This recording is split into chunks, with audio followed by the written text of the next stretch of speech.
Hi guys, thanks for tuning in to another video on ForgottenWeapons.com.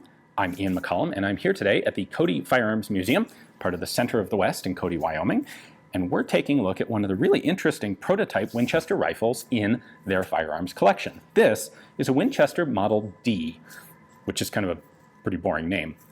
This is a rifle that came really close to actually being in military service in World War I, but not quite. And it's the result of Winchester's sporting rifle development program. So ultimately, if you follow this all the way through its successors, you end up at the Winchester Model 70, one of the most successful and iconic bolt-action rifles of all time.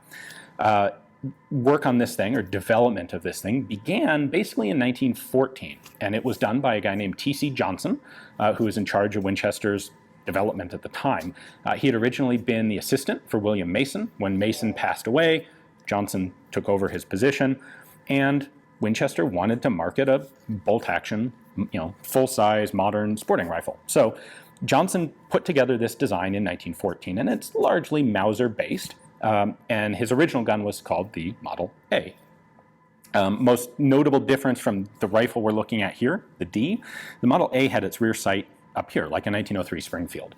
The Model A was introduced, the plans were completed in early mid-1914.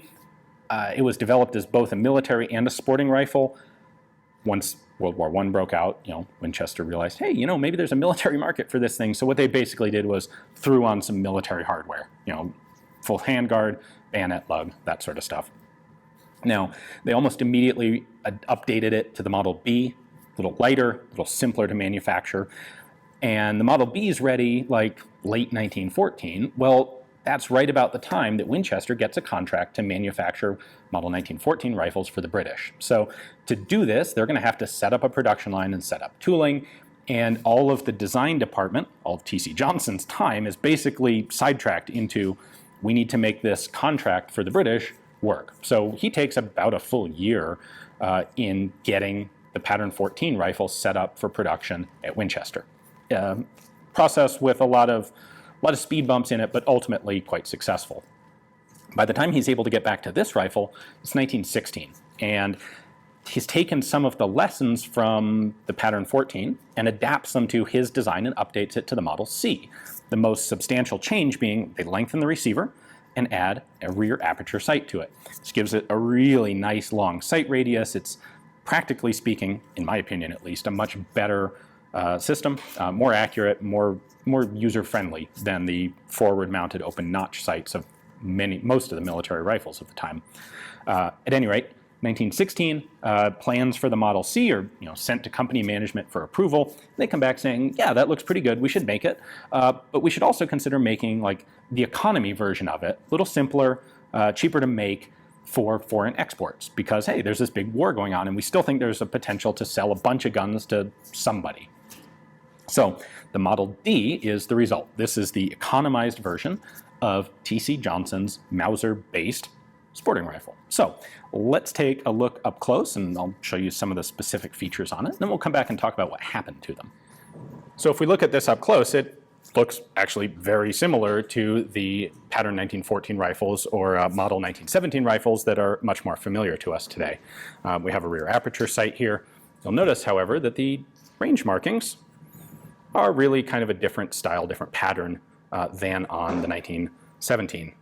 We have a 1600 meter, I suspect it's meter, aperture up here, and then you have your range slider down here with its aperture as well that goes up to 1500.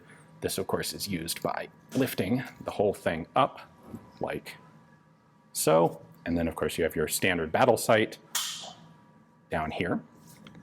Both this and the 1914, 1917 rifles are cock on close actions, like so.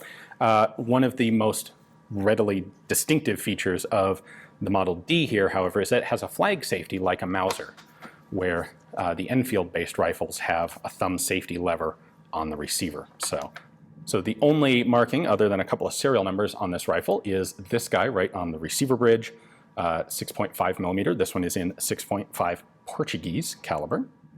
The hardware out at the muzzle end looks, of course, once again, very reminiscent of the Model 1914 or 1917. Standard bayonet lug. There is a full shroud over the front sight, which is just a nice square blade inside there. We have a flush-fitting 5-round magazine in here. Take 5 rounds of basically any military cartridge. That was the idea. And that's pretty much everything that there is to this. The design itself is a hybrid of Mauser and P14, sort of, or hybrid of the earlier T.C. Johnson sporting rifles. Has a lot of very familiar elements to it. And that's because those are the elements that work best. They're known good, proven ways to design and manufacture a bolt-action, full-size cartridge rifle.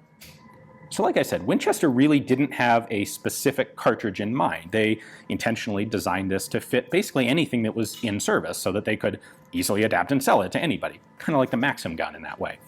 Ultimately, they would produce a handful of prototypes of the rifle in 6.5 Portuguese. There's some other documentation with Winchester. They had interest from Portugal in Winchester 1895 lever-action rifles in 6.5 Portuguese, and this was probably kind of hanging on to the same sort of process. So they did a couple in 6.5 Portuguese, including this one. They made a couple in 7mm Mauser. They made at least one in 30-06. Hey, you know, maybe the US government's interested or someone else wants to use that caliber. They made one in 303 British, and they made one, or a couple, in 7.62 by 54 rimmed Russian. And Russia turned out to be the most promising potential contract for these rifles. So in February of 1917, they made 500 of them in 7.62 Russian. They had sent some sales reps over to Russia with some samples, and they got a pretty good response on it. You know, this legitimately is a fantastic rifle.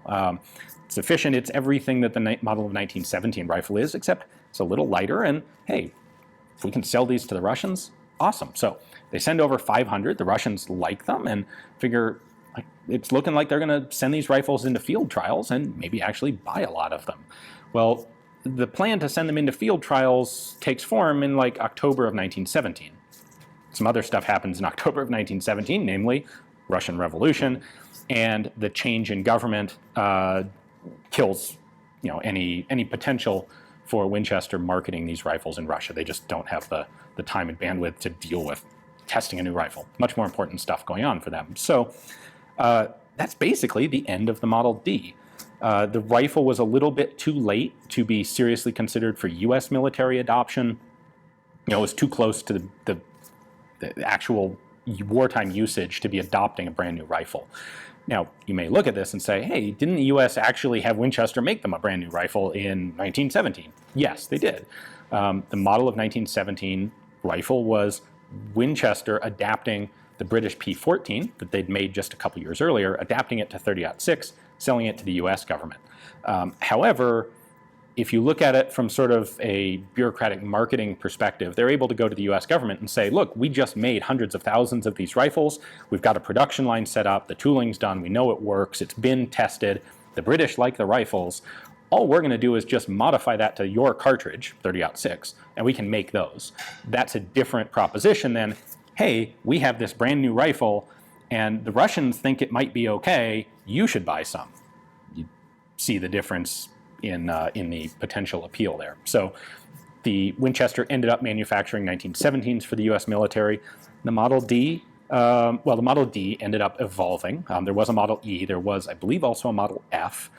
And then it would turn into the Models 51, 54, and ultimately the Winchester Model 70, growing from the same base position as this guy.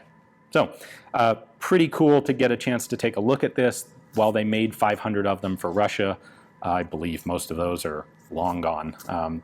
There are a number of examples of these. Pretty much all the surviving examples of them are in the collection of the Cody Firearms Museum here. So specifically chose this 6.5 one to show you, but they have a bunch of others in different calibers, which is pretty neat. So a big thanks to the museum here for giving me the chance to come in, do this filming, show the rifle to you.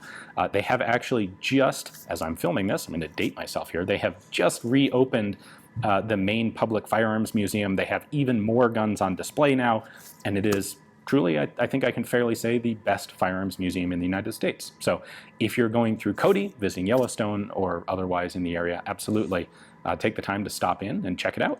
Thanks for watching.